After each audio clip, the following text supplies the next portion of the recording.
चलो न्यूट्रिशन तुमने पढ़ रखा था उसमें लाइफ प्रोसेस में। अभी हम लोग को यहाँ पे पढ़ना है रेस्पिरेशन। ठीक है, अभी हम लोग को यहाँ पे रेस्पिरेशन एक नया टॉपिक के फॉर्म में स्टार्ट करना है। तुमने लाइफ प्रोसेस जब पढ़ा होगा तो लाइफ प्रोसेस पढ़ने के टाइम पे तुम लोग को ये बताया गया होगा कि लाइफ प्रोसेस क्या होते हैं। लाइफ प्रोसेस में ये बताया गया होगा कि किसी भी लिविंग ऑर्गेनिज्म को अपने आप को लिविंग रखने के लिए कुछ ऐसे प्रोसेसेस या कुछ ऐसे फंक्शंस होते हैं जिनको परफॉर्म करने होते हैं जो बहुत नेसेसरी होते हैं टू मेंटेन द लाइफ को बनाए रखने के लिए। कुछ बहुत नेसेसरी फंक्शंस होते हैं, कुछ बहुत नेसेसरी प्रोसेस होते हैं और उन्हीं प्रोसेस को हम क्या कहते हैं, लाइफ प्रोसेस कहते हैं। तो वहाँ पे तुमने पढ़ा था न्यूट्रिशन, जिससे बॉडी को फूड मिलता है। फिर तुमने पढ़ा रेस्पिरेशन, जहाँ पे फूड को ऑक्सीडाइज करके हम एनर्जी लिबरेट कराते हैं और उस एनर्जी को यूज करते हैं बॉडी के फंक्शनिंग के लिए। फिर उसमें तुमने एक्सक्रीशन तुम्हें बताया गया होगा कि फूड प्रोड्यूस कराने के टाइम पे या फूड को डाइजेस्ट करने के टाइम पे तुम्हारी बॉडी में या फिर बहुत सारे मेटाबॉलिक एक्टिविटी जो तुम्हारी बॉडी में हो रहे हैं उस टाइम पे कुछ वेस्टेज प्रोड्यूस होते हैं। क्योंकि दुनिया में कोई भी इंजन जो है वो 100% एफिशिएंट नहीं है, ठीक है ना। मतलब जो सबसे मोस्ट एफिशिएंट इंजन है, तुम्हें फिजिक्स में 11th क्लास में पढ़ाया जाएगा, कर्नाट इंजन। वो इंजन 76% एफिशिएंट है। मतलब अगर 100 ml फ्यूल दोगे तो वो 76 ml जितना, वहाँ पे 76 जूल जितना वर्क करके देगी। तो ऐसे ही हमारी बॉडी में कोई भी प्रोसेस जो होता है वो 100% एफिशिएंट नहीं होता, कुछ ना कुछ वेस्टेज जरूर होता है। तो उस वेस्टेज को बॉडी से बाहर निकालना इज द एक्सक्रीशन। एंड उसके बाद बॉडी के अंदर ट्रांसपोर्टेशन का काम इज द ट्रांसपोर्टेशन, जिसमें कंडक्शन पढ़ना है। तो अभी हम लोग को रेस्पिरेशन पढ़ना है।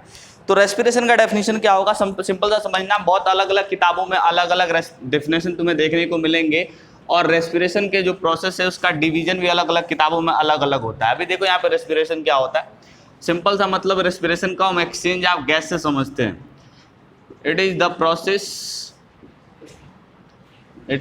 Process of exchange of O2 from atmosphere। General एक डेफिनेशन यहाँ पे शो करने के लिए मैंने इसको लिखा है, O2 from atmosphere with exchange of O2 from atmosphere with CO2 produced in cells of the body। ठीक है, सिंपल सा मतलब है, it is the process of exchange of oxygen from the atmosphere with the CO2 produced in cells of the body. अभी देखो ये जो definition मैंने तुम्हें लिखवाया है, इस डेफिनेशन में तुम्हें आगे चल के जब मैं तुम्हें टाइप ऑफ रेस्पिरेशन पढ़ाऊंगा तो वहाँ पे तुम्हें बताऊंगा aerobic respiration and anaerobic respiration. Clear ना। तो एरोबिक और एनारोबिक रेस्पिरेशन जब तुम्हें बताऊंगा तो ये डेफिनेशन उस टाइम पे तुम्हें ये पता चलेगा कि सर ये तो डेफिनेशन सिर्फ एरोबिक रेस्पिरेशन को डिफाइन करता है। What about anaerobic respiration. तो मैंने इसको यहाँ पे इसलिए लिखा है क्योंकि इसमें मोस्ट ऑफ द चीज़ें कवर्ड हैं। मतलब डेफिनेशन के जो मोस्ट ऑफ द पार्ट हैं वो कवर्ड है यहाँ पे, इसलिए मैंने इस डेफिनेशन को लिखवाया है। ध्यान से समझना क्या क्या स्टेप्स होते हैं। बाकी एरोबिक और एनारोबिक पढ़ेंगे तो वहाँ पे बहुत अच्छे से क्लियर करेंगे। देखो यहाँ पे मैंने लिखवाया है कि प्रोसेस ऑफ एक्सचेंज। पहली बात तो यहाँ पे एक्सचेंज होगा क्या, O2 फ्रॉम एटमॉस्फेयर। एटमॉस्फेयर के अंदर जो O2 है, ऑक्सीजन है, उस ऑक्सीजन का एक्सचेंज होगा CO2 produced in where cells of the body. Body के अंदर जो सेल्स है उन सेल्स में प्रोड्यूस CO2 के अंदर। तो अगर स्टेप वाइज इसको लिखने की कोशिश करें तो क्या होता है कि एटमॉस्फेयर के अंदर जो O2 है ये, या ऐसे समझो एटमॉस्फेयर से सिंपल सा मतलब बॉडी के अंदर जो लंग्स है, हम डायरेक्ट वहाँ पे लिखते हैं। ऑक्सीजन का इंपोर्ट होता है कहाँ पे, लंग्स में। और लंग्स में जो बॉडी से एक्यूमुलेट होके और कार्बन डाइऑक्साइड आया होता है वो रिलीज होके कहाँ चला जाता है, एटमॉस्फेयर में। तो पहला एक्सचेंज यहाँ पे तुम्हें दिखा, एटमॉस्फेयर से लंग्स में क्या जाता है, ऑक्सीजन, एंड लंग्स से एटमॉस्फेयर में क्या आता है, CO2। अभी जो ऑक्सीजन हमारे लंग्स में पहुँच चुका है ये फिर कहाँ जाएगा, ये जाएगा ब्लड के अंदर। कहाँ पे जाएगा, ब्लड के अंदर। तो ब्लड से देखो ऑक्सीजन में आया लंग्स में, लंग्स से ऑक्सीजन कहाँ पे चला गया, ब्लड में। और जो लंग्स में कार्बन डाइऑक्साइड आया था वो कहाँ से आया था, ब्लड से आया था। तो carbon dioxide from blood to lungs and oxygen from lungs to blood. अभी ये जो कार्बन डाइऑक्साइड ब्लड में आया और वो लंग्स में चला गया, वो आया कहाँ से था, वो आया था बॉडी टिश्यू या फिर बॉडी टिश्यू सेल, बॉडी के जो टिश्यू हैं उनके सेल से। तो ब्लड में कहाँ, ब्लड से ऑक्सीजन चला गया बॉडी टिश्यू में, और बॉडी टिश्यू से कार्बन डाइऑक्साइड कहाँ पे चला गया, ब्लड के अंदर। ठीक है, तो ये स्टेप्स हैं जहाँ पे एक्सचेंज ऑफ गैसेस हो रहे हैं। पहला, एटमॉस्फेयर से ऑक्सीजन चला गया लंग्स के अंदर, और लंग्स से कार्बन डाइऑक्साइड कहाँ पे आ गया, एटमॉस्फेयर के अंदर। ठीक है, लंग्स में जो ऑक्सीजन गया वो चला गया कहाँ पे, ब्लड के अंदर, और ब्लड में ऑक्सीजन जो गया वो कहाँ पे चला गया, बॉडी के टिश्यू के अंदर। अभी देखो ध्यान से, यहाँ बॉडी टिश्यू के अंदर, ध्यान से देखो, बॉडी टिश्यू के अंदर यहाँ पे एक रिएक्शन होता है। इस रिएक्शन में क्या होता है, सुनो ध्यान से, जनरली C6H12O6 यही तो प्रोड्यूस होता है हमारे न्यूट्रिशन में। ठीक है, जनरल केसेस में। बाकी इसके साथ बहुत सारे प्रोटीन भी प्रोड्यूस होंगे, बहुत सारे फैट भी प्रोड्यूस होंगे, तो इन सबको एक साथ लेके चलते हैं। ये जो मटेरियल्स हैं, जितने भी फूड तुमने न्यूट्रिशन में पढ़े थे, carbohydrate, protein and what, fat, इनका ऑक्सीडेशन होता है। क्या होता है बेटा, ऑक्सीडेशन। अब एक चीज मुझे बताना, what is the oxidation. Oxidation क्या होता है, ऑक्सीजन ऐड होगा। क्या सिर्फ addition of oxygen is the oxidation, क्या ऑक्सीजन का ऐड होना ही ऑक्सीडेशन है। हाइड्रोजन रिमूव हो गया तब भी ऑक्सीडेशन है। तुमने वहां पे पढ़ा होगा इलेक्ट्रॉन का रिमूवल भी ऑक्सीडेशन है। ठीक है ना, पढ़ा होगा ना। तो ऑक्सीडेशन के बहुत सारे एस्पेक्ट है। पहला, ऑक्सीजन अगर ऐड हुआ तब भी क्या है, ऑक्सीडेशन। वहां से हाइड्रोजन रिमूव हुआ तब भी क्या है, ऑक्सीडेशन। और अगर वहां पे इलेक्ट्रॉन रिमूव हुआ तो क्या है, ऑक्सीडेशन। क्लियर, कोई दिक्कत तो नहीं है। अभी देखो ध्यान से, यहाँ पे समझो, बॉडी टिश्यू के अंदर क्या हुआ, यहाँ पे बॉडी टिश्यू के अंदर जैसे ही ऑक्सीजन पहुंचा, ये जो मटेरियल हमारे पास न्यूट्रिएंट जो हमने पढ़े थे न्यूट्रिशन में, उनका क्या होता है, ऑक्सीडेशन होता है। अब ये ऑक्सीडेशन ध्यान से समझो, ऑक्सीडेशन दो तरह से हो सकता है। इन प्रेजेंस ऑफ O2 के प्रेजेंस में हुआ तो इस तरह को हम कहते हैं एरोबिक रेस्पिरेशन। इस तरह के रेस्पिरेशन को क्या कहते हैं, एरोबिक रेस्पिरेशन। और अगर एब्सेंस ऑफ ऑक्सीडेशन में हुआ, एब्सेंस ऑफ ऑक्सीजन में हुआ, ऑक्सीजन में हुआ, तो इसको हम क्या कहेंगे, एनारोबिक रेस्पिरेशन। ये सब बातें होंगी अभी आगे चल के। मतलब ये जो मैं फ्लो चार्ट बना रहा हूँ इसको समझाने के लिए यहाँ पे तो बताया। एटमॉस्फेयर से ऑक्सीजन लंग्स में पहुंचा, लंग्स से ऑक्सीजन हमारे ब्लड में, ब्लड से ऑक्सीजन कहाँ पहुंचा, बॉडी के टिश्यू में। यहाँ पे oxidation of this food molecules हुआ। ऑक्सीडेशन से क्या होता है कि यहाँ पे एनर्जी रिलीज होती है। ऑक्सीडेशन में क्या होता है, एनर्जी रिलीज होती है। और एनर्जी किस फॉर्म में, ATP के फॉर्म में। और प्लस इसके साथ कार्बन डाइऑक्साइड रिलीज होता है, और भी मटेरियल रिलीज होते हैं। लेकिन जो मेन चीज़ें जिनके बारे में हमको यहाँ पे जो पढ़ना है वो मैं बता रहा हूँ। अब यही कार्बन डाइऑक्साइड जो बॉडी टिश्यू के अंदर प्रोड्यूस हुआ वो कहाँ चला जाता है, ब्लड के अंदर। ब्लड से फिर कहाँ जाता है, लंग्स के अंदर। और लंग्स से कहाँ पहुँच जाता है, एटमॉस्फेयर में। This whole process of exchange of gases and oxidation process is known as what, respiration. ये जो एक्सचेंज का जो प्रोसेस है और एक्सचेंज के प्रोसेस में जो ऑक्सीडेशन का स्टेप है, ये सब मिला के हम क्या कहते हैं, उसको रेस्पिरेशन कहते हैं। क्लियर बेटा। अभी देखो ध्यान से, अलग अलग किताबें जब पढ़ोगे, जैसे मान लो एनसीईआरटी तुमने पढ़ा, तो एनसीईआरटी में तो बहुत सिंपल सा दिया हुआ है, बहुत सारे क्लासिफिकेशन नहीं है। लेकिन कुछ अलग अलग किताबें पढ़ोगे या कुछ अलग अलग यूट्यूब चैनल देखोगे तो वहाँ पे तुमको अलग अलग टीचर अलग अलग बातें बताते हैं। क्या बताते हैं, सुनो ध्यान से। ये जो चेंज हो रहा है, इतना जो चेंज हुआ, ठीक है, एटमॉस्फेयर से कहाँ पहुँचा, लंग्स के अंदर, लंग्स में से कहाँ पहुँचा, ब्लड के अंदर। तो यहाँ तक इतने प्रोसेस को वो कहते हैं, मतलब एटमॉस्फेयर से लंग्स में और लंग्स से कहाँ पे, ब्लड के अंदर। इतने प्रोसेस को कहते हैं वो एक्सटर्नल रेस्पिरेशन। क्या कहते हैं, एक्सटर्नल रेस्पिरेशन।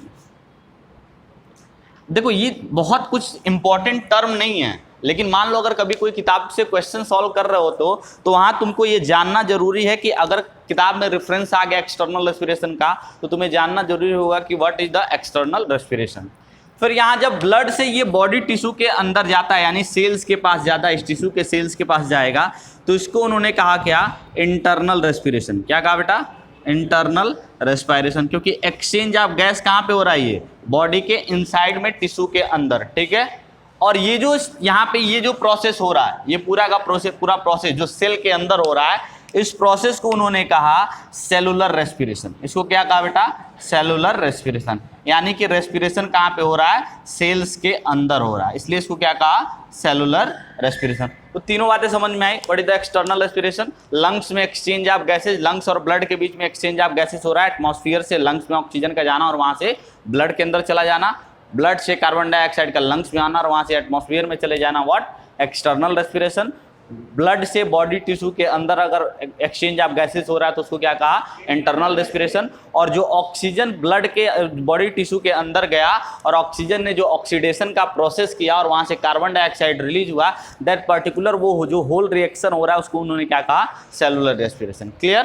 कोई दिक्कत नहीं है ना? अभी समझो यहाँ पे ये एक रेस्पिरेशन का डेफिनेशन जो मैंने तुम्हें दिया है, ये रेस्पिरेशन का डेफिनेशन, तो मैंने इसकी ये जो एक फ्लो चार्ट बनाया, ये रेस्पिरेशन में आखिर होता क्या क्या, मैंने उसकी बात कर ली। अभी ध्यान से समझो, जैसे हमारी बॉडी के अंदर हम रेस्पिरेशन के लिए हमारे बॉडी के अंदर एक्सचेंज ऑफ गैस, मतलब रेस्पिरेशन करने के लिए हमारे बॉडी के अंदर मेन ऑर्गन कौन सा है? लंग्स है ना। जैसे डाइजेशन करने के लिए क्या था? एलिमेंट्री कैनाल के अंदर हमारा स्टमक और इंटेस्टाइन था। ऐसे ही हमारे रेस्पिरेशन करने के लिए हमारी बॉडी के अंदर कौन सा ऑर्गन है? लंग्स है। ठीक है। फिशेस देखिए, मछली, उसके बॉडी में क्या होता है? गिल्स होता है। क्या होता है? गिल्स। कुछ सिंपल ऑर्गेनिज्म जब 9th क्लास में तुमने पढ़ा होगा तो वहां पे तुमको बताया होगा प्लेटीहेल्मिन्थस और अर्थवार्म बताया होगा, एनालिडा बताया गया होगा। तो वहां के जो ऑर्गेनिजम्स होते हैं, जैसे अर्थवार्म की बात लो, एक एग्जाम्पल लेके चलो, तो उनका रेस्पिरेशन किसके थ्रू होता है? उनके स्किन के थ्रू। मतलब एक्सचेंज ऑफ गैसेस किसके थ्रू होता है? स्किन के थ्रू। तो वो उस रेस्पिरेशन, वो एक अलग रेस्पिरेशन होगा, ये लंग्स वाला अलग रेस्पिरेशन होगा, गिल वाला अलग रेस्पिरेशन होगा। और एक होता है कि जो सिंगल सेल ऑर्गेनिज्म, जैसे प्रोकैरियोट पढ़ा होगा उसमें, sorry eukaryote and single cell organism को क्या कहते थे? क्या कहते थे? ध्यान से सुनो, यूकैरियोट सिंगल सेल ऑर्गेनिज्म किस किंगडम में रखे गए थे? प्रोटिस्टा पढ़ा था। मोनेरा क्या था? Prokaryotic unicellular. प्रोटिस्टा क्या था? Eukaryotic unicellular. तो यूनिसेलुलर ऑर्गेनिजम्स हैं तो उनकी बॉडी जो है वो एटमॉस्फेयर से एक सिंगल सेल मेम्ब्रेन या सेल वॉल के थ्रू अलग है। बात समझो, उसकी बाउंड्री एक सिंगल, जैसे मान लो ये एक सेल है, ध्यान से समझो। तो अब इस सेल में और हमारे एटमॉस्फेयर के बीच में जो बाउंड्री है वो किससे बनी है? या तो सिर्फ सेल मेम्ब्रेन से, या फिर cell membrane plus cell wall से, इसी से तो बनी है। तो जो भी एक्सचेंज ऑफ गैसेज होगा या तो इसके थ्रू होगा या तो इसके थ्रू होगा। तो इस तरह के रेस्पिरेशन को हम कहते हैं मेम्ब्रेनस रेस्पिरेशन। क्या कहते हैं? Membranes respiration. तो कुछ टर्म्स हैं, टर्म्स समझ लो, एग्जाम में अगर क्वेश्चन पूछे जाते हैं तो सॉल्व करने के लिए। अगर रेस्पिरेशन लंग्स के थ्रू हुआ, किसके थ्रू हुआ? लंग्स के थ्रू, तो उसको हम कहते हैं पल्मोनरी रेस्पिरेशन। क्या कहते हैं बेटा? पल्मोनरी रेस्पिरेशन कहते हैं। ठीक है। अगर रेस्पिरेशन गिल्स के थ्रू हुआ, किसके थ्रू? गिल्स के थ्रू, फिशेस में, तो उसको हम कहते हैं क्या? बोलो, गिल्स के थ्रू हुआ तो उसको हम क्या कहेंगे? Bronchial respiration. क्या कहेंगे? Bronchial respiration. ठीक है। और अगर रेस्पिरेशन स्किन के थ्रू हुआ तो क्या कहेंगे उसको? Cutaneous respiration. क्या कहेंगे? Cutaneous respiration. और अगर मेम्ब्रेन के थ्रू हुआ तो उसको क्या कहेंगे? Membranes respiration. ये बात समझ में आई कि नहीं? देखो ध्यान से समझो, रेस्पिरेशन का मतलब मैंने पहले स्टार्टिंग में तुम्हारे लिखा है exchange of gases. Most of the cases में एक्सचेंज ऑफ गैस ही क्या है? रेस्पिरेशन है। अगर वो एक्सचेंज ऑफ गैस लंग्स के थ्रू हुआ तो दैट पर्टिकुलर रेस्पिरेशन का टाइप क्या होगा? Pulmonary respiration. अगर गिल्स के थ्रू हुआ तो ब्रोंकियल रेस्पिरेशन, स्किन के थ्रू हुआ तो क्यूटेनियस रेस्पिरेशन, एंड मेम्ब्रेन के थ्रू हुआ तो मेम्ब्रेनस रेस्पिरेशन। क्लियर? चलो इसमें नेक्स्ट, इसको मिटा दें।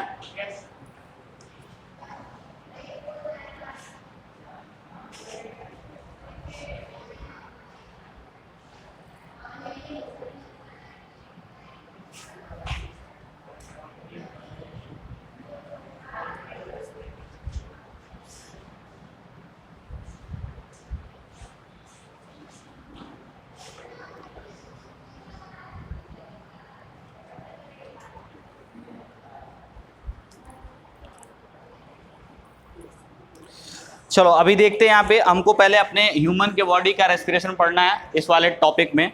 तो यहाँ पे हम लोग यहाँ पे सबसे पहले डिस्कस कर लेते हैं respiratory system of human. Respiratory system of human का रेस्पिरेटरी सिस्टम। क्या क्या होता है ह्यूमन के रेस्पिरेटरी सिस्टम में, कौन कौन से ऑर्गन होते हैं? स्टार्ट से लेके एंड तक कोई बताएगा? एक एक पार्ट नहीं पता। चलो यहाँ एक लिस्ट प्रिपेयर करते हैं, फिर फिगर ड्रॉ करेंगे। सबसे पहला जो रेस्पिरेटरी सिस्टम का जो पहला पार्ट है उसको हम कहते हैं नॉस्ट्रिल। क्या कहते हैं बेटा? नॉस्ट्रिल। नॉस्ट्रिल को एक और वर्ड इसके लिए यूज करते हैं, नेसल ओपनिंग। क्या कहते हैं बेटा? नेसल ओपनिंग। हमारे नोज का जो ये ओपनिंग है एक पेयर, इसको हम क्या कहते हैं? नॉस्ट्रिल कहते हैं। ठीक है। नेक्स्ट जो हमारा पार्ट है, उसके बाद नेसल पैसेज। क्या है? Nasal passage.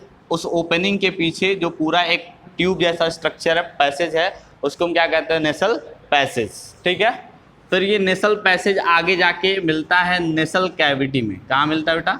नेसल कैविटी कह लो या नेसल चैम्बर कर लो, बेटर वर्ड होगा चैम्बर। तो देखो, जो नॉस्ट्रिल का मतलब क्या होता है? नेसल ओपनिंग, जो हमारे नाक की ओपनिंग है, उसके पीछे ये जो नोज में पूरे नोज वाले पोर्शन में जो ट्यूब है उसको हम क्या कहते हैं? Nasal passage. ये ट्यूब हमारे बॉडी के जो जाके जो पैलेटेड है ऊपर, उनके बीच यहाँ पीछे आँख के जस्ट नीचे और माउथ में ऊपर की तरफ एक चैम्बर बना होता है। ठीक है। उस चैम्बर को हम क्या कहते हैं? नेसल चैम्बर। ठीक है। फर्दर ये नेसल चैम्बर आगे जाके किस में खुलता है? फेरिंग्स में। किस में खुलता है? फेरिंग्स। और ये फेरिंग्स कहाँ है? हमारे गले वाले रीजन में। ठीक है ना। एक बहुत बड़ा सा चैम्बर होता है, उस चैम्बर को हम कहते हैं फेरिंग्स। अभी फिगर बनाएंगे सब कुछ क्लियर होगा। फेरिंग्स कहाँ पे जाता है? लैरिंग्स में। कहाँ पे जाता है? लैरिंग्स में। इन एक्चुअल देखो, लैरिंग्स जो है ये कोई सेपरेटेड पार्ट नहीं है, लेकिन नाम अलग है, इसलिए मैं यहाँ पे इसको अलग कर दे रहा हूँ। नहीं तो इसके बाद ये लैरिंग्स जो है वो ट्रैकिया का पार्ट है। किसका पार्ट है? ट्रैकिया का। तो किसी किताब में अगर लैरिंग्स नहीं लिखा होगा तो ये ना कहना कि किताब गलत लिखा हुआ है, मैंने गलत पढ़ाया हुआ है। ठीक है। लैरिंग्स उसी का पार्ट है, कहीं पे उसको डिफ्रेंशिएट करके लिखते हैं, कहीं पे एक साथ लिख देते हैं। नेक्स्ट जो पार्ट होगा क्या होगा? ट्रैकिया। क्या होगा? ट्रैकिया, जिसको तुम कहते हो विंड पाइप। क्या कहते हो? Wind pipe. ठीक है। जो ट्रैकिया होगा, ये ट्रैकिया आगे जाके दो अलग अलग पाइप्स में डिवाइड होगा। यही ट्रैकिया आगे जाके दो पाइप में डिवाइड होगा और हर एक पाइप को हम कहते हैं ब्रोंकाई। क्या कहते हैं? ब्रोंकाई। अब ध्यान से देखो, ट्रैकिया जब पहली बार डिवाइड होता है, नेमिंग समझना। ट्रैकिया जब पहली बार डिवाइड हुआ और उसने दो पाइप बनाया, तो उस ब्रोंकाई को हम कहते हैं प्राइमरी ब्रोंकाई। क्या कहते हैं? प्राइमरी। ऐसा लेटर अगर तुम्हें कहीं देखने को मिल जाए तो 1 डिग्री ना कह के इसको क्या पढ़ना? प्राइमरी। केमिस्ट्री और फिजिक्स में, केमिस्ट्री और बायोलॉजी में इसका मतलब होता है प्राइमरी। ठीक है। तो ये प्राइमरी, फिर ये प्राइमरी ब्रोंकी डिवाइड हुआ तो क्या बना? सेकेंडरी। क्या बना? Secondary bronchi. जब ये सेकेंडरी ब्रोंकी डिवाइड हुआ तो क्या बना? Tertiary bronchi. क्या बना? Tertiary bronchi. अभी समझो, अभी फिगर बनाएंगे सब कुछ क्लियर हो जाएगा। फिर जो टर्शियरी ब्रोंकी है ये आगे जाके पतले पतले ट्यूब्स में डिवाइड हो जाता है, जिसको हम कहते हैं ब्रोंकियोल्स। क्या कहते हैं? ब्रोंकियोल्स। और इसी ब्रोंकियोल के लास्ट में टर्मिनल पोर्शन पे बलून लाइक स्ट्रक्चर होता है, उसको हम कहते हैं एल्वियोलाई। क्या कहते हैं? एल्वियोलाई। क्लियर। और यही एल्वियोलाई जो बलून लाइक स्ट्रक्चर है, ये आपस में फ्यूज होके जो तुम स्मूथ लंग्स देखते हो, वो लंग्स का फॉर्मेशन कौन करता है? एल्वियोलाई करता है। ठीक है। अभी फिगर पे आते हैं, देखना एक एक चीजें क्लियर होंगी। यहाँ पे मैंने कहा कि नेसल, देखो मैंने ये कहा कि सबसे पहले क्या होता है? नॉस्ट्रिल होता है। तो नॉस्ट्रिल ओपनिंग है। नॉस्ट्रिल क्या है? ओपनिंग है। तो ओपनिंग यहाँ तुम्हें दिख रहा है, ये क्या है? नॉस्ट्रिल। फिर नेसल पैसेज आगे जाके चैम्बर बनाता है पूरा, और ये चैम्बर फिर जाके आगे हमारे नेक वाले रीजन के अंदर खुलता है एक बड़े से बॉक्स के अंदर। ठीक है। ये रिप्रेजेंटेटिव फिगर है, ये बड़े से बॉक्स के अंदर खुला। ठीक है। इस बॉक्स को हमने क्या कहा? फेरिंग्स कहा। क्या कहा? फेरिंग्स। इस हिसाब से ये क्या हो गया? नेसल चैम्बर। नेसल चैम्बर। ठीक है। और ये क्या हो गया? Nasal passage. और ये क्या हो गया? नॉस्ट्रिल। अब देखो एक चीज समझो बड़े ध्यान से, फिगर जो मैं यहाँ बना रहा हूँ, अगर मैं बना पा रहा हूँ तो मतलब इजी है, और तुम भी वही बना पाओगे एग्जाम में, क्योंकि तुमको वहाँ ड्राइंग पे नंबर नहीं मिलेगा। वहाँ तुम फिगर बनाओ, बस उसकी लेवलिंग कर दो, उनको पता चल जाएगा कि हाँ तुम्हें फिगर याद है। ठीक है। उसी पे नंबर मिलेगा। वहाँ कितना सुंदर बन रहा है और कितना खराब बन रहा है, इस पे नंबर नहीं मिलेगा। तो फिगर खासकर कोशिश किया करो कि क्लास में ज़्यादा बंदे। अब सुनो ध्यान से, नेसल चैम्बर कहाँ पे खुलता है? फेरिंग्स के अंदर। ये फेरिंग्स जो है ये एक कॉमन पैसेज, एक जंक्शन है। फेरिंग्स क्या है? एक जंक्शन है जहाँ पे हमारा रेस्पिरेटरी सिस्टम और डाइजेस्टिव सिस्टम एक दूसरे से मिलता है, ठीक है ना। इसी फेरिंग्स के अंदर दो पाइप और लगे होते हैं, ध्यान से समझो। इस फेरिंग्स से दो पाइप इसके बेस पे ऐसे जुड़े होते हैं, एक समझो ये और आगे पीछे होते हैं, लेकिन मैं तुम्हें यहाँ पे साइड वाइज दिखा रहा हूँ। ये एक ये समझो, ठीक है। अब देखो ध्यान से, ये वाला जो पाइप है, इस पाइप का जो अपर एंड है, ये वाला जो पाइप है, इस पाइप का जो अपर एंड है वो थोड़ा सा स्वेलन होता है, ऐसे थोड़ा सा ऐसे हल्का सा स्वेलन होता है, क्लियर।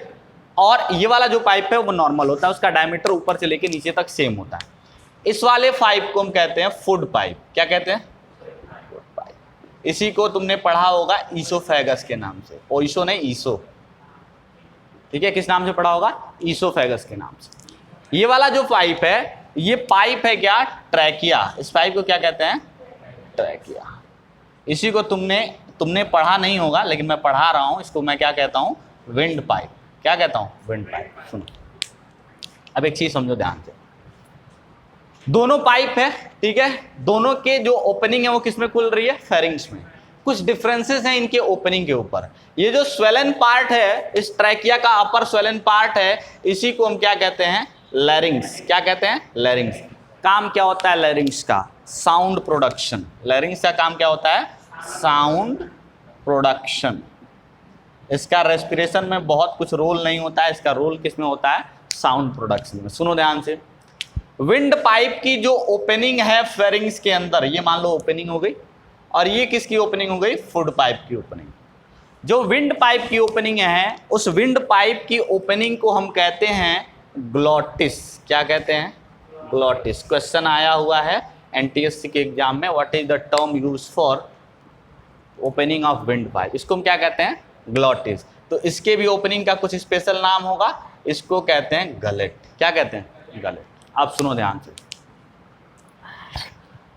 दो पार्ट, एक फूड पाइप और एक विंड पाइप फेरिंग्स में खुले हुए हैं। इसी में आके माउथ आगे से खुलता है, ऊपर से ऐसे बक्कल कैविटी भी इसी में आके खुलती है। तो मैंने अभी सिर्फ नेसल चैम्बर ही दिखाया। सुनो ध्यान से, यहाँ पे दोनों पाइप खुले हुए हैं। हम खाना खाते हैं तो एयर अगर हमारे डाइजेस्टिव सिस्टम में चला जाए, अगर एयर हमारे डाइजेस्टिव सिस्टम में चला जाए तो उसका कोई बहुत फर्क नहीं पड़ेगा, लेकिन अगर फूड हमारे रेस्पिरेटरी सिस्टम में चला जाएगा तो उसका बहुत फर्क पड़ेगा, ठीक है। तो यानी कि हमको इस विंड पाइप में फूड के मॉलिक्यूल्स को जाने से रोकना है, तो उस टाइम पे हमको यहाँ पे कुछ स्पेशल स्ट्रक्चर बनाना पड़ेगा या कुछ स्पेशल स्ट्रक्चर रखना पड़ेगा। तो इस ग्लॉटिस के ऊपर एक फ्लैप लाइक स्ट्रक्चर होता है। फ्लैप मतलब बहुत पतले से ढक्कन के जैसा स्ट्रक्चर होता है, ये ढक्कन के जैसा स्ट्रक्चर होता है। इस स्ट्रक्चर को हम कहते हैं एपी। एपी का मतलब क्या होता है बताया था? ऊपर। एपी का मतलब क्या होता है? ऊपर। और किसके ऊपर है? ग्लॉटिस के ऊपर। तो क्या नाम देते हैं इसको? एपीग्लॉटिस। क्या नाम देते हैं? एपीग्लॉटिस। ये एपीग्लॉटिस क्या होता है बेटा? It is a flap like structure, एक ढक्कन के जैसा स्ट्रक्चर होता है। किसके ऊपर? ग्लॉटिस के ऊपर। अब सुनो, ये जो एपीग्लॉटिस है, ये एपीग्लॉटिस ड्यूरिंग स्वेलोइंग, जब हम खाना खा रहे होते हैं और खाने को जब हम निगल रहे होते हैं, यानी हमारे बक्कल कैविटी से फेरिंग्स को क्रॉस करके उसको कहाँ पहुंचना होता है? ईसोफेगस में। उस टाइम पे जो अब हमारा एपीग्लॉटिस है, वो एपीग्लॉटिस किसको? ग्लॉटिस को पूरी तरह से कवर कर देता है, ताकि कोई भी फूड का मॉलिक्यूल हमारे विंड पाइप के अंदर एंट्री ना कर पाए। क्लियर? बात समझ में आई? एपीग्लॉटिस का function, epiglottis during swallowing glottis को क्लोज कर देता है ताकि उसके अंदर कोई फूड का मॉलिक्यूल एंट्री ना कर पाए, ठीक है। अब इसको हम आगे यहाँ से छोड़ देते हैं, इसको हम इस पर डिस्कशन नहीं करना। इस गलेट के ऊपर कोई ढक्कन नहीं होता, याद रखना। गलेट हमेशा ओपन रहता है। किसके ऊपर ढक्कन रहता है? ग्लॉटिस के ऊपर, यानी कि विंड पाइप के ऊपर। अब ये देखो, थोड़ा सा फिगर टिल्टेड बनेगा, ऐसे आएगा बॉडी, तो उसमें कुछ बहुत डिफरेंस नहीं होगा, समझो ध्यान से। अभी देखो यहाँ पे, ये हमारा क्या था? ट्रैकिया था, विंड पाइप था। ये विंड पाइप आगे जाके दो पार्ट में डिवाइड हो रहा है। देखो उसमें फ्लो चार्ट में बताया है, आगे जाके दो पार्ट में से डिवाइड हो जाएगा। अब दो पार्ट में डिवाइड हुआ तो क्या बनाया बेटा? ये दो पार्ट में डिवाइड हुआ तो क्या बनाया? अरे बोलो, प्राइमरी ब्रोंकी। अरे उस पर देख के कम से कम बोलो, प्राइमरी ब्रोंकी। ठीक है, इसने क्या बनाया, प्राइमरी ब्रोंकी। अभी तक क्या था, ट्रैकिया। अब ये जो प्राइमरी ब्रोंकी है ये आगे चल के फिर से डिवाइड हुआ, क्या हुआ, फिर से डिवाइड हुआ, क्या बनाया, सेकेंडरी ब्रोंकी। सेकेंडरी ब्रोंकी आगे चल के फिर से डिवाइड हुआ, ठीक है, आगे चल के फिर से डिवाइड हुआ, क्या कहेंगे उसको, टर्शियरी ब्रोंकी, ठीक है। और फिर ये टर्शियरी ब्रोंकी बहुत पतले पतले ऐसे बहुत पतले पतले पाइप में डिवाइड हुआ, ऐसे बहुत पतले पतले पाइप में, इसको हम क्या कहते हैं बेटा, ब्रोंकियोल्स। क्या कहते हैं, ब्रोंकियोल्स।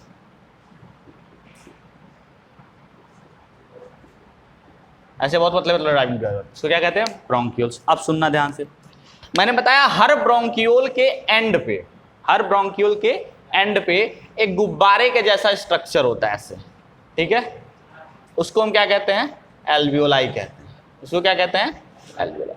तो ऐसे गुब्बारे के जैसा स्ट्रक्चर प्रेजेंट होगा ऐसे, और ये सारे जो गुब्बारे के जैसे स्ट्रक्चर हैं, यही गुब्बारे के जैसे स्ट्रक्चर यानी कि यही जो एल्वियोलाई है, ये आपस में फ्यूज होके क्या बना रही है, लंग्स, जो स्मूथ लंग्स हम देखते हैं वो बना रही है ऐसे।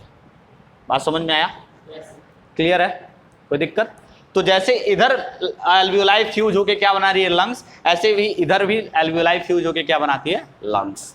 अब सुनो ध्यान से, इस लंग्स को प्रोटेक्ट करने के लिए टू मेम्ब्रेन सिस्टम प्रेजेंट होता है। क्या प्रेजेंट होता है, टू मेम्ब्रेन सिस्टम। कौन सा टू मेम्ब्रेन सिस्टम, जैसे ब्रेन में तुमने पढ़ा था थ्री मेम्ब्रेन सिस्टम, जिसको हम क्या कहते थे, मेनिंजेस। क्या कहते थे, मेनिंजेस।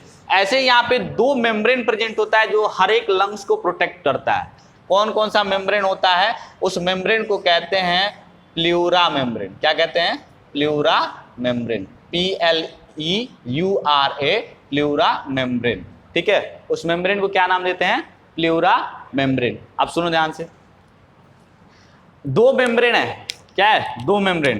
तो एक जो मेम्ब्रेन होगा वो मेम्ब्रेन इस लंग्स के सरफेस पे बिल्कुल चिपक के होगा, ऐसे ऐसे लंग्स के सरफेस पे बिल्कुल ऐसे इस पे चिपक के ऐसे प्रेजेंट होगा। ये क्या है, इंटरनल प्लूरा लेयर। और एक जो मेम्ब्रेन होगा थोड़ा सा स्पेस क्रिएट करके ऐसे प्रेजेंट होगा। आई बात समझ में, दो प्लूरा मेम्ब्रेन हो गए, और इन दोनों प्लूरा मेम्ब्रेन के बीच में कुछ फ्लूइड भरा होता है। और याद करो फ्लूइड का रोल क्या बताया था, ये मैकेनिकल इंजरी प्रिवेंट करता है, याद है, सेरेब्रोस्पाइनल फ्लूइड ब्रेन वाले में पढ़ाया था। तो यहाँ पे इन दोनों मेम्ब्रेन के बीच में एक फ्लूइड प्रेजेंट है, जिस फ्लूइड को हम कहते हैं प्लूरल फ्लूइड। क्या कहते हैं, प्लूरल फ्लूइड, या प्लूरा फ्लूइड भी कह सकते हो, ठीक है। तो अब देखो कैसे लंग्स बना, by the fusion of what, alveoli. Alveoli fuse हुआ और उस लंग्स के अंदर कौन कौन से पार्ट प्रेजेंट थे, ब्रोंकियोल प्रेजेंट था, और जितने तरह के ब्रोंकाई प्रेजेंट थे वो सारे के सारे किसमें प्रेजेंट थे, लंग्स के अंदर। क्या नहीं था लंग्स के अंदर, जो हमारा ट्रैकिया था वो लंग्स के अंदर प्रेजेंट नहीं था। क्लियर। अब सुनो यहां से, हर एक लंग्स के ऊपर दो मेम्ब्रेन प्रेजेंट थे। एक जो लंग्स के सरफेस पे बिल्कुल चिपक के था उसको हमने क्या कहा, इंटरनल प्लूरा लेयर, और एक लंग्स के थोड़ा स्पेस क्रिएट करके था उसको हमने क्या कहा, एक्सटर्नल प्लूरा। इन दोनों के बीच में फ्लूइड भरा हुआ था, इस फ्लूइड को हमने क्या कहा, प्लूरल फ्लूइड का, ठीक है। इस प्लूरल फ्लूइड का काम क्या था, इस पूरे सिस्टम का काम प्रोटेक्शन होता है, लेकिन प्लूरल फ्लूइड का प्रोटेक्शन तुमसे पूछेंगे तो तुमको मैंने बताया था कि अगर किसी ऑर्गन के सराउंडिंग में अगर कोई फ्लूइड का लेयर, अगर फ्लूइड प्रेजेंट है उसको कवर करते हुए, तो उसका काम क्या होता है, मैकेनिकल इंजरी से बचाता है। किससे बचाता है, मैकेनिकल इंजरी से बचाता है, ठीक है। शॉक प्रिवेंट करता है, क्या प्रिवेंट करता है, शॉक प्रिवेंट करता है। शॉक का कंडीशन अगर हुआ तो उसको प्रिवेंट करेगा, ठीक है। तो इसका पूरा का पूरा फंक्शन समझ में आया। अब सुनो, यहाँ पे कुछ चीजें और जाननी है। क्या जाननी है, तुमसे वो क्वेश्चन पूछ लेंगे कि which of the following is not present inside the lungs, इनमें से कौन सा लंग्स के अंदर प्रेजेंट नहीं है। ऑप्शन दे देंगे, bronchi, bronchiole, alveoli and trachea, ठीक है। तो ध्यान से देखो, मैंने लंग्स के अंदर जो कवर किया उसमें क्या क्या कवर किया, ब्रोंकी प्राइमरी वाला, सेकेंडरी वाला, टर्शियरी वाला, ब्रोंकियोल, और उसके अंदर एल्वियोलाई। किसको बाहर रखा है, ट्रैकिया को। किसको बाहर रखा है, ट्रैकिया को, ठीक है। तो यानी कि लंग्स किन किन चीजों को मिला के बना है। पहली बात तो उसका लंग्स का सरफेस किससे बना था, एल्वियोलाई के फ्यूजन से। उस लंग्स के अंदर क्या क्या प्रेजेंट था, bronchiole, tertiary bronchi, secondary bronchi and primary bronchi. Clear? अब सुनो यहाँ पे, तो एक लंग ये हो गया और एक लंग मान लो ऐसे इधर मैंने बना दिया, ये बन गया, ठीक है, एक लंग ये बन गया। अभी कहते हो ना, उस दिन मैंने कहा था ना, लोग कहते हैं कि जो हर्ट होता है वो कहाँ पे होता है? लेफ्ट साइड में। तो हर्ट कहाँ पे होता है? बीच में। किसके बीच में? लंग्स के बीच में, यहाँ पे प्रेजेंट होता है, इसी पोजीशन पे प्रेजेंट होता है हमारा हार्ट। ठीक है, अब सुनो यहाँ पे एक चीज मुझे बताना, मुझे इस पूरे के पूरे पार्ट में इस पूरे के पूरे रेस्पिरेटरी सिस्टम में दो चीजें हमको, दो अलग अलग पार्ट बताने, एक कंडक्टिव पार्ट और एक एक्सचेंज पार्ट। सुनना ध्यान से, कंडक्टिव पार्ट वो पार्ट होंगे जिनके थ्रू चीजों का ट्रांसपोर्टेशन होगा, और एक्सचेंज पार्ट वो होगा जहां पे गैस का एक्सचेंज होगा। बताना मुझे यहाँ पे, नॉस्ट्रिल किसके काम आता है? एयर वहां से एंट्री करता है, कंडक्शन का काम कर रहा है। नेसल पैसेज, क्या एयर वहां पे रुक रहा है? नहीं रुक रहा है, एयर सिर्फ एयर का ट्रांसपोर्टेशन का काम कर रहा है। ऐसे ही नेसल चेंबर, वहां से भी एयर का ट्रांसपोर्टेशन का काम हो रहा है। फेरिंग्स, वहां से भी एयर पास कर रहा है। लैरिंग्स एयर पास कर रहा है। ट्रैकिया एयर पास कर रहा है। ब्रोंकी एयर पास कर रहा है। ब्रोंकियोल एयर पास कर रहा है। लेकिन एल्वियोलाई में क्या होता है? एक्सचेंज ऑफ गैसेस होता है। एल्वियोलाई में क्या होता है? एक्सचेंज ऑफ गैसेस होता है। तो यहां से नॉस्ट्रिल से लेके और ब्रोंक्यूल्स तक का पार्ट जो होता है वो conductive part of respiratory system होता है। क्या होता है? Conductive part of respiratory system. जितने तरह के क्वेश्चन तुमसे पूछे जा सकते हैं, हर एक चीज का डिस्कशन यहाँ पे चल रहा है। ये क्या होता है? Conductive part of respiratory system. और ये क्या है? Exchange part of respiratory system. Exchange part of respiratory system. Clear? अभी एक चीज और समझो, एक फिगर यहां पे ड्रॉ करते हैं। किसका? एक फिगर ड्रॉ करते हैं यहां पे एल्वियोलाई का। एल्वियोलाई का स्ट्रक्चर कुछ ऐसा होता है, बलून लाइक। ठीक है, ये जो एल्वियोलाई होता है, इस एल्वियोलाई के चारों तरफ ये एल्वियोलाई का जो स्वेलन पार्ट है, इस एल्वियोलाई के जस्ट चिपक के इसके एकदम ऐसे इसको कवर करते हुए क्या प्रेजेंट होता है? प्रेजेंट होता है ब्लड वेसल। बिल्कुल इससे चिपक कैसे प्रेजेंट होता है? Blood vessel. ठीक है, ये हो गया ब्लड वेसल एल्वियोलाई के। ठीक है, जब एल्वियोलाई का स्ट्रक्चर देखो तो वहाँ पे यहाँ फ्लो कर रहा है क्या? ब्लड फ्लो कर रहा है। यहाँ पे क्या फ्लो कर रहा है? ब्लड। ये ब्लड कहाँ पे गया? अभी थोड़ा सा फिगर हम क्लियर कर लेते हैं। ये मान लो हमारा क्या हो गया? हार्ट हो गया। होता तो बगल में है, पूरा कंडक्शन का पार्ट समझो यहाँ पे। और ये मान लो हमारे बॉडी का कोई टिश्यू हो गया, बॉडी टिश्यू हो गया। पूरा जो फ्लो चार्ट ऊपर बनाया था, उस फ्लो चार्ट को यहाँ समझने की कोशिश करना। ऐसे लाखों करोड़ों हैं एल्वियोलाई, लेकिन हम यहाँ पे सिर्फ एक से अपने फंक्शन को समझने की कोशिश करेंगे, कैसे क्या हो रहा है इसमें। ध्यान से समझो। हमने जब इंस्पिरेशन किया, यानी कि एयर को अपने लंग्स के अंदर भरा, तो लंग्स के अंदर यानी कि वो कहाँ भर रहा है? एल्वियोलाई के अंदर। तो जहाँ एल्वियोलाई के अंदर अगर वो भर रहा है, तो यानी यहाँ ऑक्सीजन क्या है? ज़्यादा है ना। ड्यूरिंग इंस्पिरेशन ऑक्सीजन क्या है? ज़्यादा है। और यहाँ ब्लड देखो, ब्लड के फ्लो का डायरेक्शन कुछ ऐसा होता है। ब्लड के फ्लो का डायरेक्शन ऐसा होता है। ठीक है, तो यानी कि ब्लड ऐसे फ्लो करके इसके सराउंडिंग से मूव कर रहा है। ब्लड आ कहाँ से रहा है? टिश्यू के पास से। यानी अगर टिश्यू के पास से आ रहा है तो उसके अंदर कोई भी ऑक्सीजन बचा नहीं है। मोस्ट ऑफ द ऑक्सीजन किसने यूज कर लिया है? टिश्यू ने यूज कर लिया। तो टिश्यू से ऑक्सीजन ऐसे ब्लड आ रहा है, यानी कि ब्लड के अंदर ऑक्सीजन कम, ऑक्सीजन ज्यादा कहाँ पे? एल्वियोलाई के अंदर। अब मुझे बताना, तुमने डिफ्यूजन पढ़ा होगा, पढ़ा है ना? डिफ्यूजन पढ़ा है ना, कि मटेरियल का transportation from higher to lower concentration. यहाँ ऑक्सीजन ज्यादा, यहाँ ऑक्सीजन कम। ऑक्सीजन का मूवमेंट कहाँ से कहाँ होगा? एल्वियोलाई से ब्लड के अंदर। कहाँ से कहाँ होगा? एल्वियोलाई से ब्लड के अंदर। अभी ये जो ब्लड आ रहा है वो कहाँ से आ रहा है बेटा? बॉडी टिश्यू से। वहाँ पे कार्बन डाइऑक्साइड प्रोड्यूस हुआ होगा, यानी कि इस ब्लड में ज्यादा क्या है? Carbon dioxide. और इंस्पिरेशन करने से पहले तुमने क्या किया था? एक्सपायरेशन किया था, यानी तुमने सारा का सारा कार्बन डाइऑक्साइड बॉडी से बाहर निकाल दिया था। तो यहाँ CO2 का कंसंट्रेशन क्या होगा? कम। यहाँ CO2 का कंसंट्रेशन ज्यादा। तो यहाँ से ब्लड से इजीली CO2 कहाँ पहुंच जाएगा? लंग्स के अंदर। एक्सचेंज ऑफ गैसेस कैसे हो रहा है समझ में आया? बोलो। जिस टाइम पे इंस्पिरेशन किया, हमारे लंग्स में ऑक्सीजन ज्यादा, और जो ब्लड उसके चारों तरफ फ्लो कर रहा है उसमें ऑक्सीजन कम। ब्लड ने ऑक्सीजन, लंग्स ने ऑक्सीजन किसको दे दिया? ब्लड को। ब्लड जो आया था वो कार्बन डाइऑक्साइड लेके आया था, इसलिए वहाँ पे कार्बन डाइऑक्साइड ज़्यादा, और एक्सपीरेशन की वजह से यहाँ पे कार्बन डाइऑक्साइड कम था, इसलिए ब्लड ने कार्बन डाइऑक्साइड किसको दे दिया, हमारे लंग्स को, और फिर हम एक्सपायरेशन करेंगे तो कार्बन डाइऑक्साइड कहाँ चला जाएगा, एटमॉस्फेयर में। क्लियर ना? सुनो ध्यान से, ऑक्सीजन जब तुमने किसको दी, अब सुनो, ब्लड जैसे ही ऑक्सीजन लेके जाता है कहाँ पे जाता है, हार्ट के पास, तो हार्ट क्या करता है, पंपिंग करता है। हार्ट क्या करता है, पंपिंग। उस जैसे फ्लो रेट, अब जैसे पैर से लेके ब्लड ऊपर तक आया है लंग्स तक, अब वो ऊपर की तरफ जब आएगा तो उसका स्पीड फ्लो, उसके फ्लो करने का स्पीड क्या हो चुका होगा, कम हो चुका होगा। तो फिर वो जब हार्ट में जाएगा, जब हार्ट उसको पंप करेगा तो फिर से उसका स्पीड क्या हो जाएगा, बढ़ जाएगा। तो हार्ट सिर्फ पंपिंग का काम करता है, maintenance of flow rate of what, blood. Clear?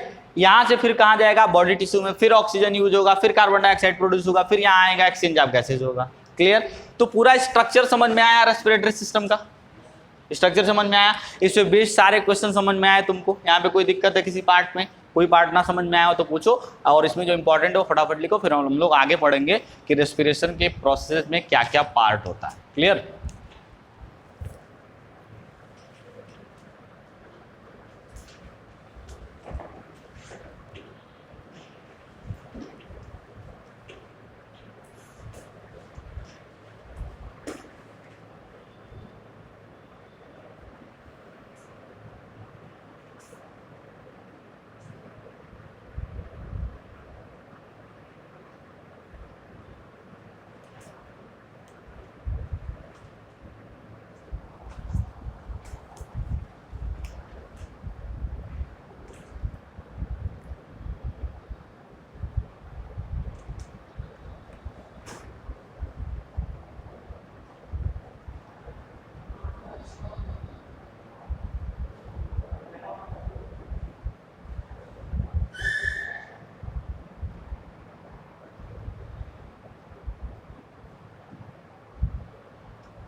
बाकी हम लोग जो आगे की कहानी है वो अगली क्लास में पढ़ेंगे।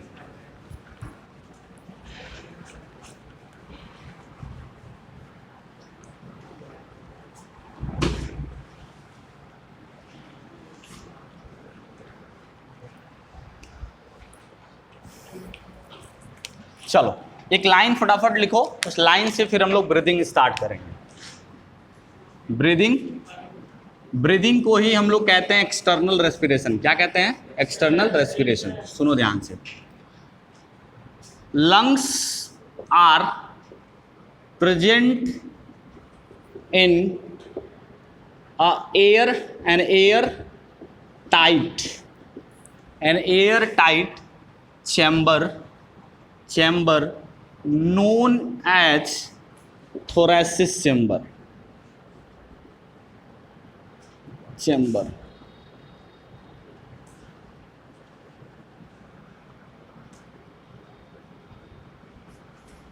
ठीक है, थोरैसिक चैम्बर कहते हैं। सुनो ध्यान से,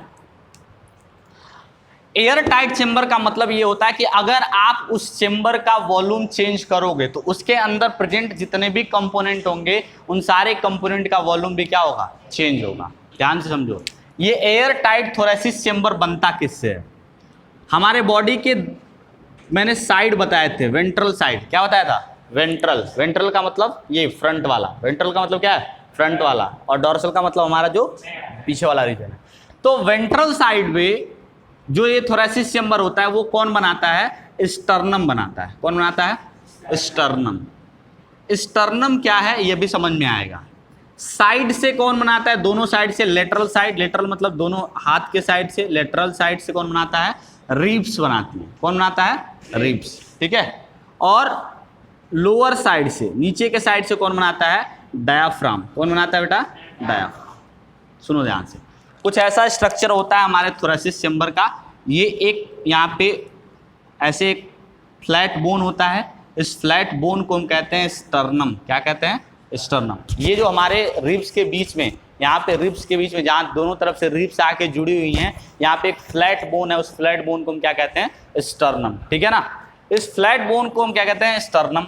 अभी देखो, स्टर्नम से क्या होता है कि एक ये रिब, एक ये रिब, ऐसे रिब्स होती हैं 4, 5, 6 और 7।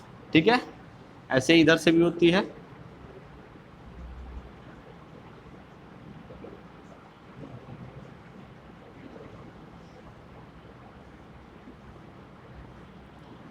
होते तो 12 पेयर हैं। रिब्स कितने पेयर होते हैं? 12 पेयर। दिखाया क्यों 7 है? उन 12 पेयर रिब्स में से जो हमारे स्टर्नम से डायरेक्टली लिंक रिब होते हैं वो कितने होते हैं? 7 पेयर। कितने होते हैं? 7। रिब्स का नंबर 12 पेयर, लेकिन इन एक्चुअल में स्टर्नम से जुड़े हुए रिब्स कितने होते हैं? 7 पेयर, डायरेक्टली जुड़े हुए। इसलिए इन 7 पेयर रिब्स को हम कहते हैं ट्रू रिब। क्या कहते हैं? True ribs. क्या कहते हैं? True ribs. ठीक है?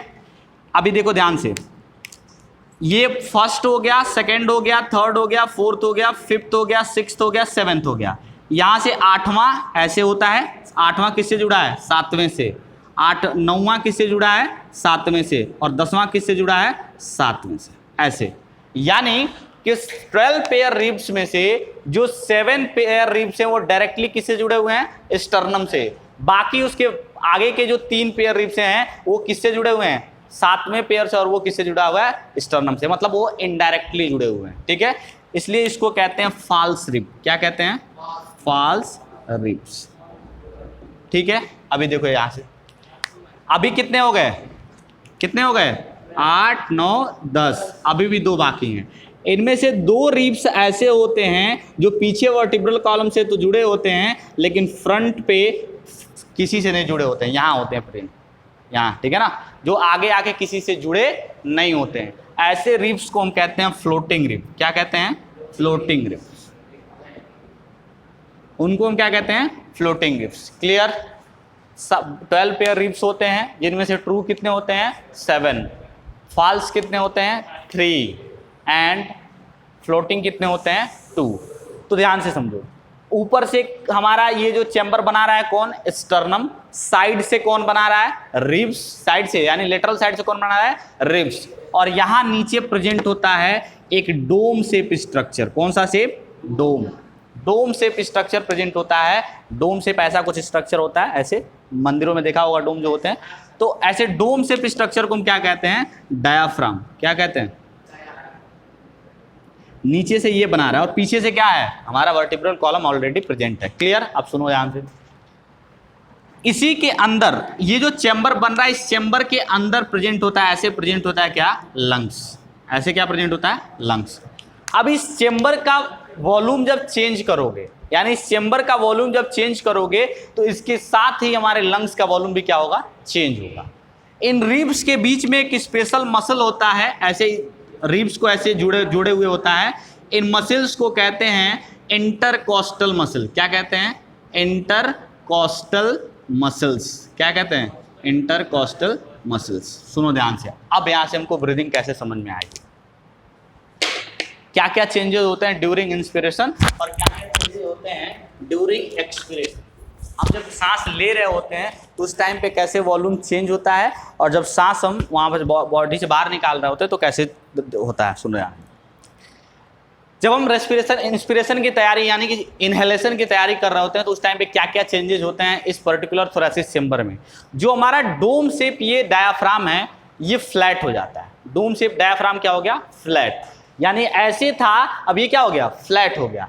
तो ये जब नीचे जाएगा तो इसका वॉल्यूम बढ़ेगा कि नहीं बढ़ेगा? बढ़ेगा। तो नीचे से वॉल्यूम इसने डायाफ्राम ने बढ़ा दिया। उसके बाद देखो, ये ऐसे मान लो हमारे रिब्स थे, ये इसके बीच में इंटरकॉस्टल मसल है, ये बाहर वाला इंटरकॉस्टल मसल। अब ये बाहर वाला इंटरकॉस्टल मसल जब अपने आप को यहाँ पे क्या करेगा? कॉन्ट्रैक्ट करेगा, सिकोड़ेगा, तो ये ऊपर की तरफ उठेगा कि नहीं उठेगा? उठेगा ना भाई। अगर ये अपने आप को ऐसे सिकोड़ता है तो ये और पास आएंगे तो ये और अपलिफ्ट होगा, बोलो होगा, इधर भी और बाहर की तरफ भी, आउटवर्ड डायरेक्शन में भी, तो इसका वॉल्यूम बढ़ेगा कि नहीं बढ़ेगा। तो दो चेंजेस कौन कौन से, डायाफ्राम फ्लैट और इंटरकॉस्टल मसल क्या होता है, कॉन्ट्रैक्ट, सिकुड़ जाता है। इंटरकॉस्टल मसल क्या होता है, कॉन्ट्रैक्ट, सिकुड़ जाता है। डायाफ्राम जब फ्लैट हुआ तो नीचे से वॉल्यूम बढ़ गया, इंटरकॉस्टल मसल सिकुड़ गया तो ऊपर से वॉल्यूम बढ़ गया, टोटल चेंबर का वॉल्यूम बढ़ा, टोटल चेंबर का वॉल्यूम। टोटल चेंबर के वॉल्यूम बढ़ने से हमारा जो लंग्स है उसका भी वॉल्यूम क्या हो जाता है, बढ़ जाता है। और लंग्स का वॉल्यूम बढ़ा तो बाहर से एयर क्या होगा, अंदर। याद करो तुमको पढ़ाया गया होगा कि वॉल्यूम अगर बढ़ता है तो प्रेशर क्या होता है, कम होता है। वॉल्यूम बढ़ता है तो प्रेशर कम होता है। यानी कि अगर ये मान लो हमारा लंग्स है, ये लंग्स है और ये मान लो हमारा एटमॉस्फेयर है, ठीक है, यहाँ प्रेशर कम और यहाँ प्रेशर ज़्यादा। प्रेशर यहाँ बाहर कितना था, 1 ATM का, कितना प्रेशर, 1 ATM बाहर से काम कर रहा था। नॉर्मल कंडीशन में क्या हुआ, इसने अपना वॉल्यूम बढ़ाया, यहाँ का प्रेशर क्या हो गया, 1 ATM से कम। बाहर प्रेशर ज़्यादा, अंदर pressure come, movement of air बाहर से अंदर, यानी क्या हो गया, इनहेलेशन हो गया। कैसे हुआ इनहेलेशन, सबसे पहले क्या चेंज हुआ, डोम शेप जो हमारा डायफ्राम था फ्लैट हो गया, एक्सटर्नल जो इंटरकॉस्टल मसल था उसने कॉन्ट्रैक्ट किया, रिब्स ऊपर उठ गए बाहर की तरफ, और फ्लैटनिंग की वजह से नीचे वॉल्यूम बढ़ गया, हमारे लंग्स का वॉल्यूम बढ़ा, एयर बाहर से अंदर, ठीक है। उसके बाद अगर एक्सपिरेशन करना हुआ तो क्या हुआ, जो हमारा फ्लैट डायफ्राम था वो फिर से क्या हो गया, डोम शेप। फ्लैट डायफ्राम क्या हो गया, डोम शेप। जो कॉन्ट्रैक्टेड इंटरकॉस्टल मसल थे वो क्या हो गए, रिलैक्स। तो जैसे ही रिलैक्स होंगे फिर से कहाँ चले जाएंगे, नीचे। और डोम शेप जैसे ही जो फ्लैट जैसे ही डोम शेप में आएगा ये कहाँ चला जाएगा, ऊपर। वॉल्यूम फिर से क्या हो गया, कम। फिर से वॉल्यूम क्या हो गया, कम। तो जैसे ही वॉल्यूम कम हुआ यहाँ प्रेशर ज़्यादा और यहाँ प्रेशर 1 ATM। तो 1 ATM से जैसे ही ज़्यादा हुआ एयर यहाँ से बाहर। समझ में आया, ना समझ में आया तो फिर से बताऊँ, क्लियर है कैसे हो रहा है चेंजेस। देखो बॉडी के अंदर दो ही चेंज होते हैं, तुम खुद से भी अपने बॉडी के अंदर जो रेस्पिरेशन कर रहे हो उसको फील कर सकते हो। जैसे ही तुम रेस्पिरेशन करते हो देखना यहाँ पे प्रेशर जनरेट होता है, जैसे सांस लेने की कोशिश करते हो यहाँ प्रेशर जनरेट होता है, यानी कि यहाँ डायफ्राम क्या होता है, फ्लैट, ठीक है। तो जैसे ही डायफ्राम फ्लैट हुआ अंदर का वॉल्यूम बढ़ा, और फिर क्या होता है, ये जो बॉडी रिब्स से जब सांस तुम अंदर भर रहे होते हो तो ये रिब्स कहाँ ऊपर की तरफ उठता है, तो यहाँ वॉल्यूम बढ़ गया, तो यानी कि लंग्स का भी वॉल्यूम बढ़ गया, और वॉल्यूम के साथ प्रेशर क्या हो जाता है, कम। अंदर प्रेशर कम, बाहर प्रेशर ज्यादा, एयर कहाँ चला गया, अंदर। बात समझ में आ गई। फिर से क्या हुआ कि जैसे ही तुमने एक्सपिरेशन करना स्टार्ट किया, डोम शेप में आया डायफ्राम और रिब्स क्या हो गए, फिर से नीचे चले गए, किसकी वजह से, रिलैक्सेशन ऑफ इंटरकॉस्टल मसल। वहाँ वॉल्यूम क्या हो गया, कम, यानी लंग्स का वॉल्यूम क्या हो गया, कम। प्रेशर क्या हो गया, ज्यादा। अंदर प्रेशर ज्यादा, बाहर प्रेशर कम, एयर कहाँ जाएगा, बाहर के। बात समझ में आ गया। तो इस प्रोसेस को हम क्या कहते हैं, इस प्रोसेस को हम कहते हैं ब्रीदिंग, जहाँ पे एयर बॉडी के लंग्स में हम भरते हैं उसको इनहेलेशन, और बॉडी से बाहर जब निकालते हैं उसको क्या कहते हैं, एक्सहेलेशन या फिर एक्सपीरेशन। क्लियर, कोई दिक्कत तो नहीं है। पूरी कहानी आज की समझ में आई। तो हमने ब्रीदिंग तक का पार्ट पढ़ लिया। आप जाओ यहाँ से घर पे NCERT पढ़ो, यहाँ से जितनी चीज़ें तुम अगर लिख के लेके गए हो तो उस कॉन्टेक्स्ट में है, पढ़ो, जितना उसमें याद रह सके रहे हो। बहुत सारी चीज़ें मैंने एक्स्ट्रा इसलिए बताया है क्योंकि जब आप देखो, सिर्फ अभी तुम्हारा मोटो सिर्फ तुम्हारा बोर्ड एग्जाम नहीं होना चाहिए। अभी तुम्हारा मोटो क्या होना चाहिए कि अभी तुम्हारे पास बहुत टाइम है बोर्ड एग्जाम के लिए। जब सिलेबस खत्म कर लो, 2 महीने भी पढ़ लोगे सिलेबस खत्म करने के बाद, तो बोर्ड एग्जाम तुम्हारा इजीली निकल जाएगा। लेकिन अभी से सिर्फ बोर्ड एग्जाम के पर्सपेक्टिव में पढ़ोगे तो फिर उसी के चक्कर में रहेगा, बहुत ज़्यादा आगे चीज़ें नहीं कर पाओगे। बात समझ में आ रही है। तो अभी पढ़ो, जितना ज़्यादा से ज़्यादा ले सकते हो। बाकी बोर्ड एग्जाम के पहले 2 महीने पहले, भाई ज़्यादा पढ़ाऊंगा तो उसमें से सेलेक्टिव चीज़ें पढ़नी है ना, तो बोर्ड एग्जाम के पहले सेलेक्टिव चीज़ें पढ़ के जाके एग्जाम देना। और बायोलॉजी के केस में तुम्हारे क्वेश्चन 70% क्वेश्चन फिक्स होते हैं कि कहाँ से आने हैं, वो मैं तुम्हें खुद ही बता दूंगा कि इतने ही क्वेश्चन में से 70% क्वेश्चन आएंगे, 30% क्वेश्चन ही नए बनते हैं। बात समझ में आ गई। 33 to 35 मार्क्स का क्वेश्चन पेपर बायो से बनता है, उसमें से तुम्हारा लगभग 25 नंबर का क्वेश्चन फिक्स है कि कहाँ से आना है। बात समझ में आ रही है। जो नए क्वेश्चन बनेंगे वो कितने बनेंगे, जो हमारे 10 to 12 नंबर के क्वेश्चन बनेंगे। क्लियर है ना। तो उसमें बहुत ज़्यादा उसके बारे में नहीं सोचा। और वो क्वेश्चन में ऐसा नहीं है कि मुझे कहीं से मैसेज आ जाता है।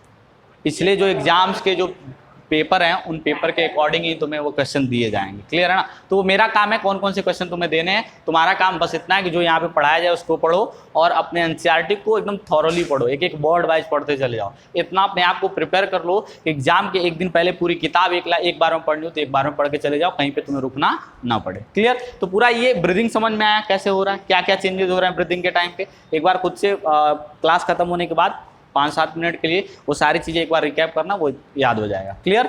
तो अभी किसी को कोई डाउट है?